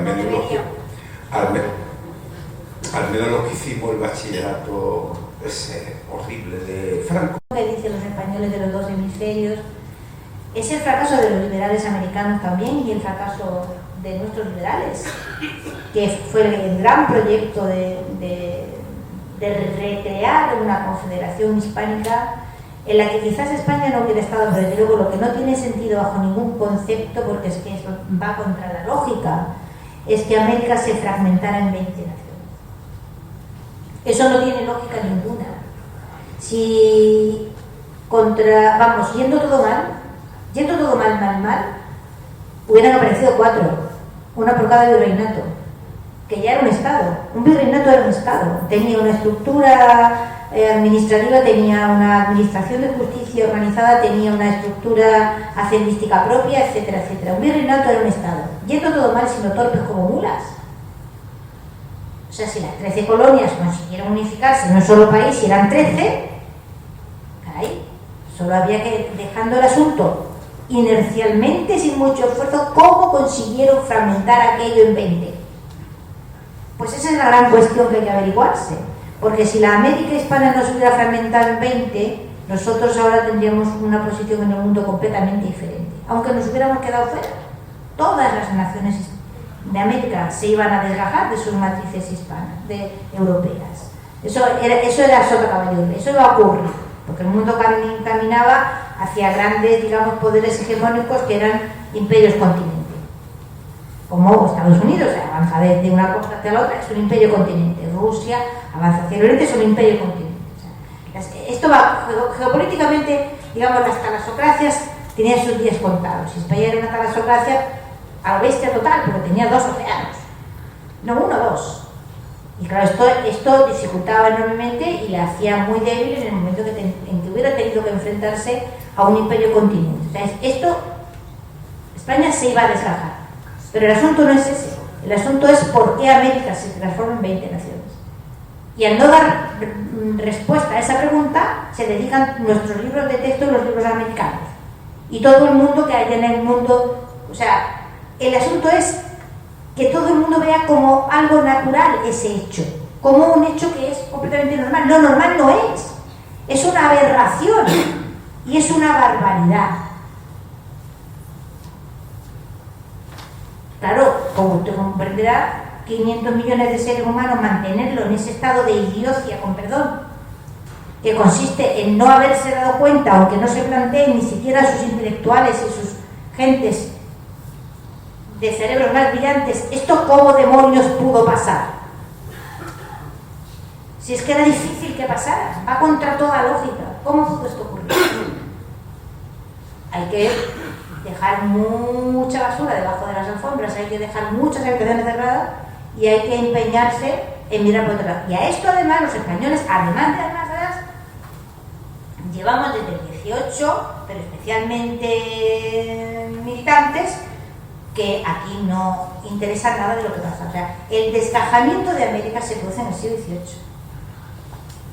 El siglo XVIII es el siglo en el que, cuando se le pide a un señor, Marcelo Valdeflores, que escribe una historia de España, no la termina ni nada, porque no. América no existe. O sea, ya está mentalmente ubicado en que España no mira más que para Francia. Y así se educa a generaciones de españoles que solo miran y solo se interesan por lo que ocurre del Pirineo para allá. América no existe. Y no se dan cuenta de que todos los procesos políticos que tienen lugar en América tienen lugar en España y viceversa. Si ya hay un Franco aquí, hay un Perón allí. ¿Vale? Y si hay un Sánchez aquí, hay una Sheinbaum allí. Y los mismos procesos de caudillismo y los mismos procesos de crisis recurrente de los sistemas políticos y de inestabilidad y de constituciones que no terminan nunca, ¿vale? De echar raíces y estabilizar, etcétera, etcétera, etcétera, etcétera, es exactamente un problema detrás de otro y todos son iguales. ¿Por qué no intentamos comprender esto en el conjunto? En vez de empeñarnos en entender lo que pasa en Alemania, que también es muy importante lo que pasa en Alemania, y habrá que comprenderlo y nos afecta el gas, claro que sí. Pero nos guste o no nos guste, nosotros tenemos una pata en América y cuando estornudan allí, nosotros nos resfriamos. Y al revés. Y esto hay que entenderlo de una manera mucho más compleja, pero es inútil, porque bueno, nos juntamos para cantar, eso lo hacemos muy bien, ¿vale? Agarramos la caja peruana y la metemos en el flamenco, como no pasa nada. La caja peruana ya forma parte del flamenco, eso es divino. Ahora, intentar comprender políticamente la evolución desde que se produjo el gran Big Bang del imperio hasta el momento presente, para ver si somos capaces de enfilar la proa de una manera medianamente organizada, porque somos 500 millones de seres humanos que no somos 3 o 4, esto no es Liechtenstein, ¿vale? Y 500 millones de seres humanos pesa algo en el mundo, o debería pesar, a poco tontos que seamos, si atináramos mínimamente a encontrar la manera de hacer valer ese peso, no contra nadie, sino a favor de nosotros mismos.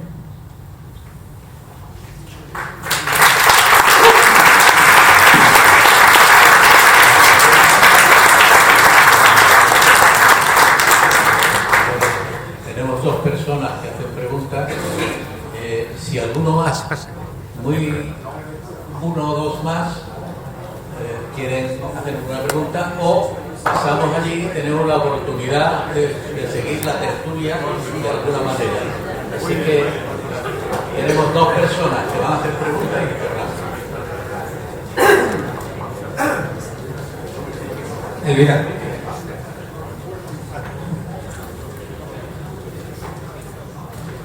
Elvira, dos preguntas en una.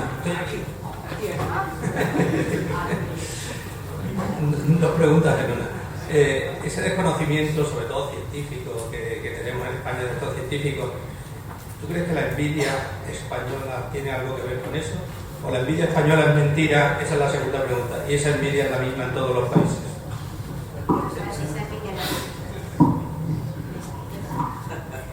No, la envidia no es la misma. En el mundo académico, en el mundo científico, puñaladita, ¿no? He trabajado yo en alguna universidad anglosajona, no sé por qué imagino.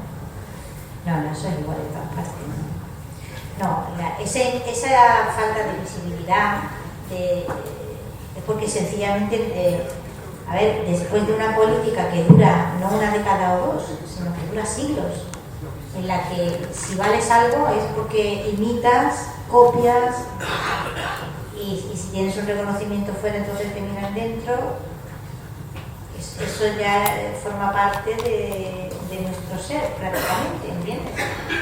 O sea, no, pero absolutamente. O sea, yo cada vez que suelto el nombre de Francis Mojica, que lo tengo sobre mi espíritu desde hace años, porque digo, primero seremos tan torpes que conseguiremos que nos den el premio Nobel, y lo hemos conseguido. Y luego, además, bueno, no le dan el premio Nobel. Parece un científico extraordinario, bueno, y a nosotros que leche nos importa el premio Nobel. Le hemos dado a nosotros un reconocimiento en nuestro propio país, sí, señor. Lo conocemos, lo valoramos, lo apreciamos, es conocido. Los profesores en los institutos le dan a sus alumnos, mira, el tío que le metió caña al ADN y tal, es un español de Alicante. Por Dios, qué vulgaridad de Alicante. ¿Entiendes? Entonces, esto no es un producto del invierno, esto es algo que está así desde hace muchísimo tiempo y ya está. El canon de la literatura, por ejemplo, nuestra literatura, ¿quién pasa o no pasa a ser estudiado como parte de la literatura española? Eso se está decidiendo en Francia desde el siglo XIX, desde el siglo XVIII, perdón. Y desde la Segunda Guerra Mundial, las grandes universidades estadounidenses. Así tiene usted que están los escritores españoles nagándose por ir a los Estados Unidos, a ver si consiguen que pongan un libro suyo de estudio obligatorio en el Departamento de Español de Yale. Y a partir de ese momento, entonces sí, le harán caso aquí las instancias académicas. Entonces, como usted comprenderá, es que es amargo, pero eso no significa que el país, digamos, hay científicos extraordinarios, novedades. Pero ni son recompensados como merecen. ¿Por qué le dan a Severo Ochoa el premio? Porque se va de España, así que en España no se va de la vida, aunque hubiera hecho exactamente lo mismo. Es así.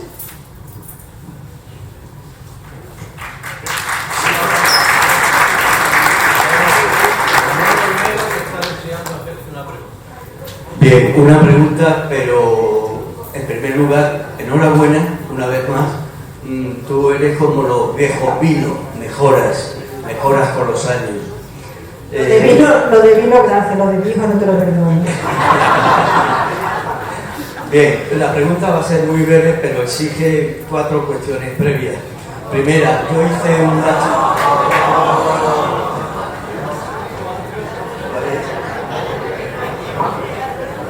Manolo, vida mía, previa porque está todo el mundo loco por tomarse una cerveza.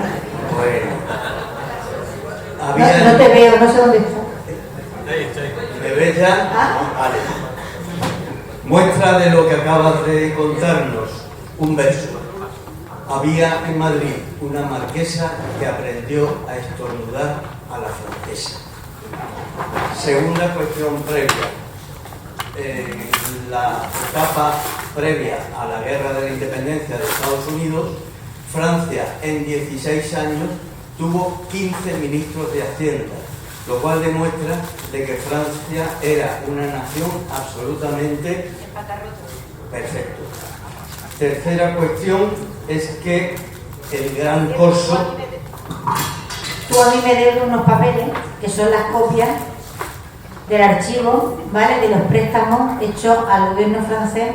Sí, sí, señora, no pero es que te he pedido audiencia 4 veces para tomar un café. Bueno, tercera cuestión previa. El gran corso fue para Europa y para el mundo el Hitler del siglo XIX. Y ahora, antes de la pregunta, quiero darles a todos una gran alegría. Y la gran alegría es porque el año que viene se cumplirán los 250 de la independencia, de la Declaración de Independencia de Estados Unidos. La gran alegría es que sin España no se hubiese ganado la batalla de Yorktown. Y con esto desmonto con documentos, esos que me acabas de pedir, que la participación francesa no existió, porque el dinero que permitió ganar la batalla de Yorktown lo puso España. Y en nombre de España lo pusieron 2 españoles, el gran Bernardo de Galvez, de Málaga, y el gran Francisco de Saavedra, de Sevilla. Con lo cual, estoy absolutamente convencido de que el próximo año estos 2 grandes españoles serán nombrados hijos predilectos de Andalucía. Y la pregunta que yo te hago aquí, la pregunta es muy sencilla. Pero te la hago yo a ti, A ver. Ahora que nadie nos escucha. A ver. ¿A qué carajo fue España esa guerra? Defendiendo a sus dominios hispanoamericanos. No, señor. Bueno, eso con el café. La metieron los franceses en esa guerra porque le interesaba al rey que era francés. Y los franceses ya no aguantaban porque no tenían ejército. Y entonces allá fuimos los españoles a hacer el idiota de una manera espantosa. Pagamos la guerra, pagamos los barcos y provocamos el Carajal Padre. En vez de liarnos con los rusos, que era lo que había que hacer, ¿vale? Y haber evitado, para eso tú sabes que vino el magnífico embajador ruso a Madrid a decirle, nosotros desde el norte no podemos, pero con ustedes desde el sur sí podemos. Y dijo Carlos III, ¿y este señor dónde está? Que me traigan un mapa. No se enteró nunca de nada. La pregunta, muy corta, Elvira, ¿para cuándo he escrito lo que nos has dicho? Que yo me he vuelto vaga para escribir. Sí. Quiero decir que hay un momento en la vida en que uno dice, estas trabajeras que me he pegado yo, tengo las paredes llenas de clavos, creo que no me voy a pegar a otras trabajeras como esta. Me voy a trabajar nada más que en aquello que me apetezca y me ha dado muchísima gracia y me divierto muchísimo. Bueno, tenemos un obsequio para Elvira, que se la ha ganado sin lugar a dudas, y ahora hacer la entrega Miguel y Jorge. Y muy agradecidos a todos ustedes por acompañarnos.